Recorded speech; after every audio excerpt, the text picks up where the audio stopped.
everyone, I managed to squeeze in another video before Thanksgiving. Welcome to episode 74 of the Montrose and Highland Railroad.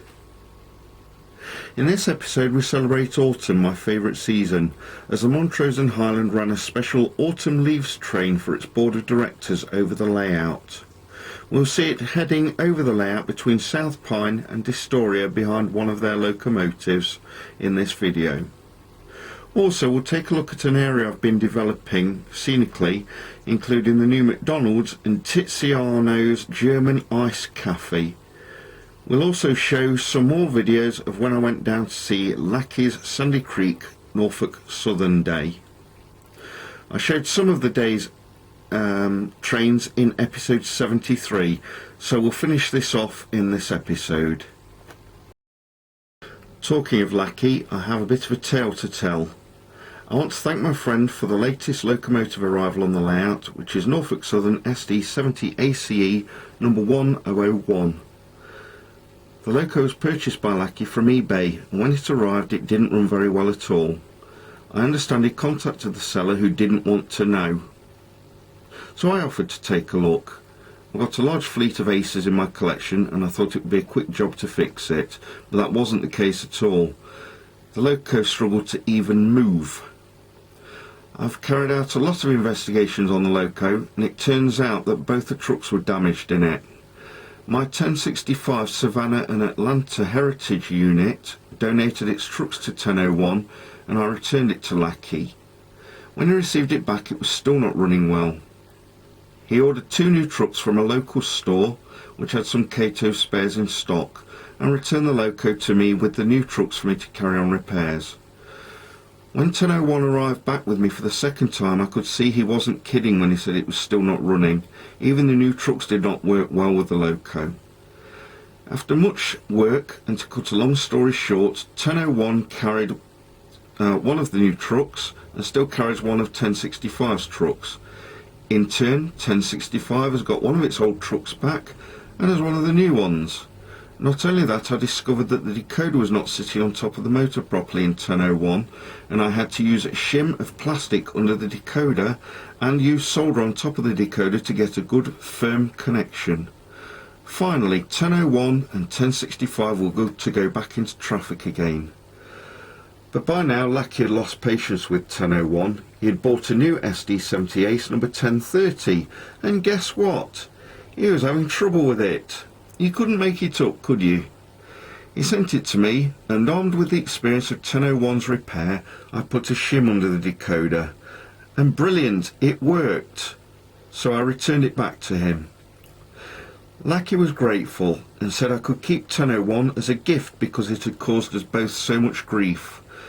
While I wasn't comfortable with this, Lackey insisted. I hope you all followed that. And do you know the sting in the tail? Not only did Lackey buy 1030, but he also bought a replacement 1001 with decoder already installed, and I'm pleased to say both are running well on his Sandy Creek layout. Here's a small bit of film of them both working together.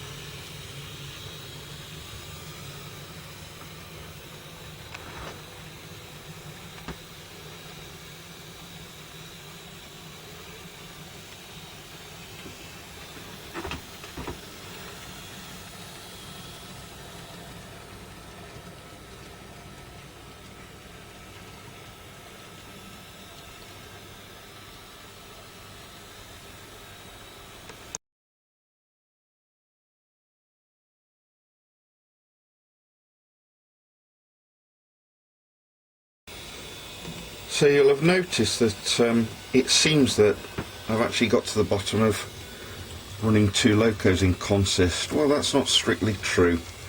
I'm cheating, I'm afraid.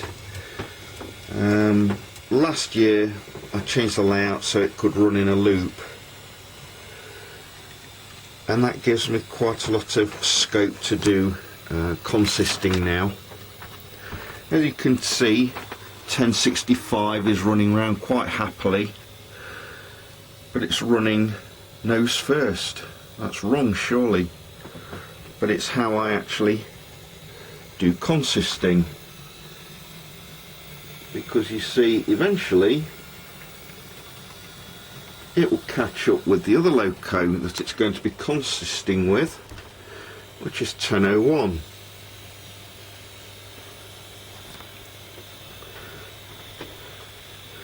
You can see it's slowly gaining on the loco which will go on the front. 1001's got its headlights switched on, and this is how I consist. It is cheating, they're not speed matched, but they're very close to it, and it's as near as I can do it. I've always struggled with consisting and speed matching locos, so this is the best I can do. And while I'm just running trains round and round like this, it works just fine.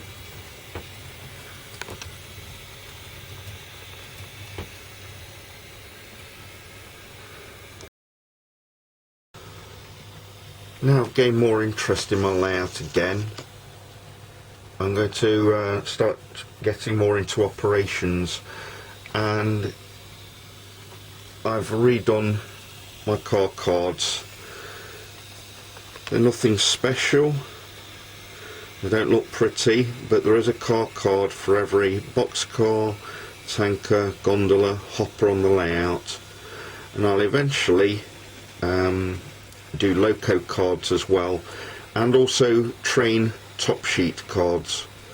In a future episode of the videos, I'll show you how I put these to good use. So 47319 is this boxcar here, and that's in the Spares Road here at South Pine. So we'll put the cards in there. I finally got around to painting and finishing the signal tower, which Lackey kindly sent to me last year. That's a nice little 3D printed kit, and I've put it here on the curve between Cherry Valley Maintenance Facility and Blue Haven Yard. I think it looks really good there.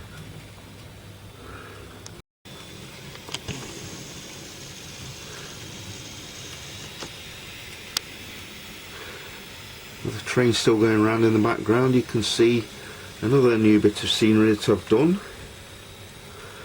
which is the Blue Haven McDonald's. The cars are going through the drive-through. People dining outside, and I've even modelled the back area where the trash is put in the skip. There's a hut there for them to store the potatoes and other foodstuffs, the cooking oil and so on. I'm not sure what they do with the frozen items.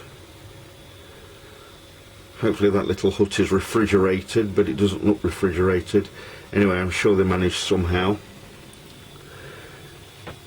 And then this is another new building, which is going to be an ice cream parlour. It's a model by German company Faller, and the printing is so nice on it I didn't want to alter it, even though it's in German. So this is going to be the Tiziano's German Ice Cafe, and they specialise in German ice cream. You won't be able to see that bulb eventually. I'm sorry about the strobing. This kit's not finished yet. I'll be putting more tables and chairs and people in there. It'll probably be getting a chimney, and I'll scenic this area as well.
I hope you enjoyed seeing the autumn leaves train run for the board of directors. It didn't run quite as smoothly as the video shows, but I hope you enjoyed it anyway. Now let's finish off by having a look at the rest of the footage I took on Lackey's Sandy Creek layout on his Norfolk Southern day.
If you've enjoyed this episode of the Montrose and Highland Railroad, leave a like and a comment down below and consider subscribing.